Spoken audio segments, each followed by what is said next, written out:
मैं ये काम 17 सालों से महिलाओं के साथ हिंसा पे कर रही हूँ और मुझे याद है एक केस में हमेशा मुझे याद आती है, मैं भूल नहीं पाती। एक महिला थी और उसकी मध्यस्थता हम लोगों ने कराई थी। वो बार-बार बोल रही थी अपने माँ-बाप से कि वो मुझे मारेगा, वो मुझे मार डालेगा, लेकिन उस पे काफ़ी दबाव था और फिर वो एक टाइम के बाद वो एग्री हो गई। तो हम लोग जब तक वो ये कहती रही कि मुझे वो मार डालेगा, तब तक हम लोगों ने उसकी कोई मध्यस्थता नहीं की। लेकिन पता नहीं उसके घर पे क्या हुआ, फिर वो उसने कहा कि मुझे अब उस जाना है, आप लोग बात करिए। मैंने बार-बार उसको बोला कि तुम एक बार और सोच लो, शायद तुम्हारा ये जाना सही नहीं है। लेकिन उसने कहा नहीं, नहीं ठीक है, रहने दीजिए। और वो प्रेग्नेंट 11 महीने या 12 महीने की बच्ची उसकी गोद में थी और दूसरा उसके पेट में बच्चा था 7-8 महीने का।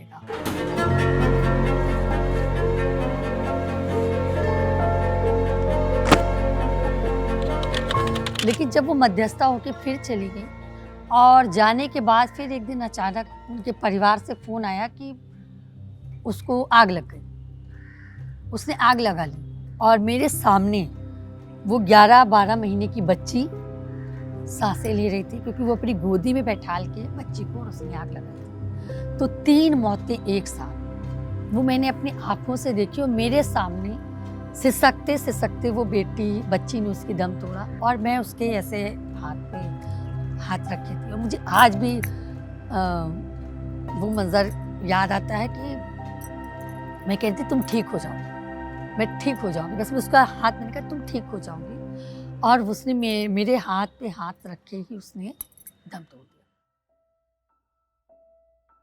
उस वक़्त मैं आपको बता नहीं सकती कि मुझे क्या महसूस हुआ। मैं अपने अंदर भी गिल्टी फ़ील कर रही थी कि मैंने क्यों नहीं ज़िद की इससे कि तुम मत जाओ। मैं पूरी रात उस दिन सो नहीं पाई और मैं पूरी रात मैंने करवटें बदली सिर्फ़ वो याद करके कि ये निर्णय इस महिला ने क्या इसलिए लिया था कि इसको मरना था?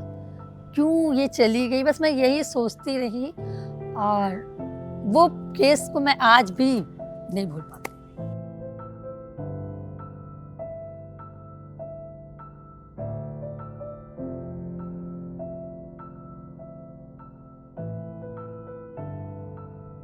केस चाहे रेप का हो या महिला की हत्या का हो या अपहरण का हो और या घरेलू हिंसा हो, हमारे लिए केस उतना ही महत्वपूर्ण होता है कि एक महिला को न्याय मिलना चाहिए। हम ये काम क्यों कर रहे हैं? क्योंकि मैंने बहुत करीब से हिंसा को देखा है।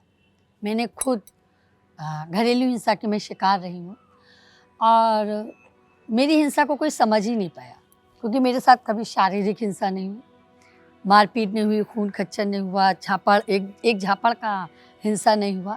लेकिन मेरे साथ लगातार मानसिक हिंसा हुई, आर्थिक हिंसा हुई और यौनिक हिंसा हुई। तो मैंने वो हिंसा को बहुत करीब से देखा और मैं जब वो हिंसा से इतना करीब से मैंने देखा कि मतलब वो मेरे शरीर पे तो कहीं नहीं दिखी वो हिंसा, लेकिन मेरे दिमाग पे उसका बहुत गहरा असर पड़ा। इतना गहरा असर पड़ा कि मेरी याददाश्त कम हो गई। मेरी बॉडी थोड़ी वैसी हो गई, क्या कहेंगे जैसे जाम हो जाती है, ब्लॉक हो गई। मैं बास्केटबॉल खेलती थी, मैं फुटबॉल खेलती थी, कबड्डी की चैंपियन रही हूँ। लेकिन मेरे साथ जो ये हिंसाएँ जो हुईं, उसकी वजह से मेरी याददाश्त कम हुई और मेरा ब्लॉकेज ये धूप नहीं लगी, हवा नहीं मिली क्योंकि मुझे आने-जाने की आज़ादी नहीं थी। धूप, आप छत नहीं जा सकते, हवा नहीं ले सकते, धूप नहीं ले सकते। तो वो जो मैंने 1.5-2 साल धूप, हवा नहीं लिया तो इससे मेरी बॉडी पे असर पड़ा।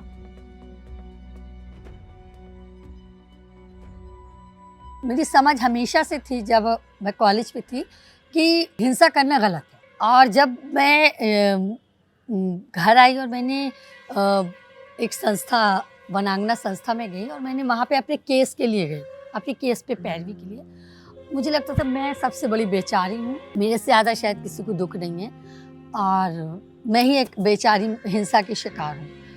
जब मैं गई तो मैंने देखा कि वहाँ पर तो बहुत सारी महिलाएँ ऐसी थी जो रोज़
जैसे ही हम ऑफिस जाते हैं हम देखते हैं कि आज क्या पेपर में निकला है। हमने देखा कि किसी महिला के साथ हिंसा हुई है और वो मार डाली गई है। तो सबसे पहले उस पेपर को पढ़ना, उसको समझना, वो कहाँ का केस है, किस जगह, वो सारी चीज़ें हम इकट्ठा करते हैं अलग-अलग स्रोतों से। महिला को कई लोग बुरा भला भी कहते हैं, अरे वो तो बहुत लड़ाकू थी और वह घर वाले तो बहुत अच्छे थे, बहुत प्यार करते थे, फिर भी फालतू मर गई। तो 10 बातों को हमें सुनना पड़ता है और कभी-कभी उसकी हाँ में हाँ भी मिलाना पड़ती है, क्योंकि हमारा मकसद एक अलग तरीके का होता है कि हमें उनसे जानना क्या है। तो वो जगह देखना, उसका मुआयना करना और क्या परिस्थितियाँ थी।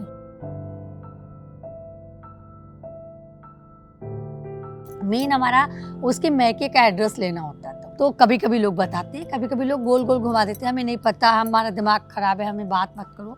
तो फिर हम लोग ज़्यादा बहस भी नहीं करते, चले आते हैं। बहुत सारी बातें हमें आस पड़ोस गांव से और जहाँ पे हम रिक्शा करते हैं, ऑटो करते हैं, वहाँ से बहुत सारी जानकारी मिल जाती है और पता मिल जाता है। उसके बाद हमारा दूसरा काम होता है कि मायके में जाना, एक ढांढस बताने का काम होता है, उनको सहानुभूति देना और फिर उनके मन में क्या चल रहा है, वो क्या सोच रहे हैं, तो वो देखना। गुस्सा है अपनी बेटी के मरने के लिए, या फिर उनको ये है कि ठीक है अब मर गई तो ठीक है, अब 2 बच्चे हैं, अब इस बच्चों की भविष्य देखना है, तो कुछ ज़मीन जायदाद उनके नाम कर दें तो हम बात ख़त्म कर देंगे। कि इनका रुझान किस तरफ है, क्या ये वाकई लीगल पैरवी करेंगे या ये समझौता करेंगे। कभी कभी लोग कुछ नहीं करना चाहते हैं तो उनको तैयार करना, तो वो पूरा अपनापन देना कि हम आपके साथ हैं। उनका केस पे पूरी पैरवी, एफआईआर कराने से लेके पीएम रिपोर्ट निकालने तक, व्यक्ति को जेल पहुंचाने तक, और फिर जब कोर्ट में केस खुलता है तो फिर केस पे पैरवी करना, वकील मुहैया करवाना, बयान तैयार करवाना। वकील के पास इतने सारे काम होते हैं, बहुत प्रेशर होता है, तो उसके पास इतना टाइम नहीं होता है कि वो आपको एक एक चीज़ बताए। आज मैंने जो बात कही कि मेरी बेटी के साथ ये हुआ था और साल भर बाद मेरे बयान हो रहे हैं, तो मैं भूल गई कि, या मैं भूल गया कि मुझे क्या बोलना है। तो उसने एक्चुअली में क्या बोलना था वो एक हम पूरा तैयार करवाते हैं वकील से, और फिर उस पक्ष के साथ कि आपको ये बात आपने बोली थी, आपको ये बोलना है, आपको ये बोलना है, और फिर आपके बयान करवा। एक केस को सिर्फ ये नहीं कि करके और छोड़, मतलब कर लिया और एफआईआर करा दी, काम खत्म। लगातार उस व्यक्ति के साथ लगे। एक तो एफआईआर बहुत कम जल्दी नहीं होती, हमें 10 बार दौड़ना पड़ता है, कभी कभी हमें उस एफआईआर के लिए एसपी डीआईजी तक से मिलवाना पड़ता है, तब कहीं एफआईआर हो पाती है। सुरक्षा का माहौल भी देना कि आप सुरक्षित हो, आप डरो मत, हम आपके साथ हैं और हम आपको चलिए फला से मिलवा देते हैं। कभी कभी हमें मीडिया का सहारा लेना पड़ता है कि इस केस में ज़्यादा दबाव पड़ रहा है। कभी कभी केस वर्कर को भी धमकियाँ मिलती हैं। एक केस वर्कर खुद भी कई धमकियों से गुजर कर काम करता है। हमारे ऊपर भी दबाव आते हैं कि आप इस केस से हट जाओ, वरना आपके एक बच्चा है और आपके परिवार में, आप तो बस इशारों में ही बहुत सारी चीज़ें बोल दी जाती हैं, आप हट जाओ, बाकी हम समझ लेंगे इस केस को। तो अपनी जान को भी जोखिम में डालना पड़ता है। अपने ऊपर जो अन तरीके से जो बोले जा रहे हैं शब्द, उनको भी सुनना पड़ता है। तो वो सब सुनते हुए केस वर्क करने का एक काम करते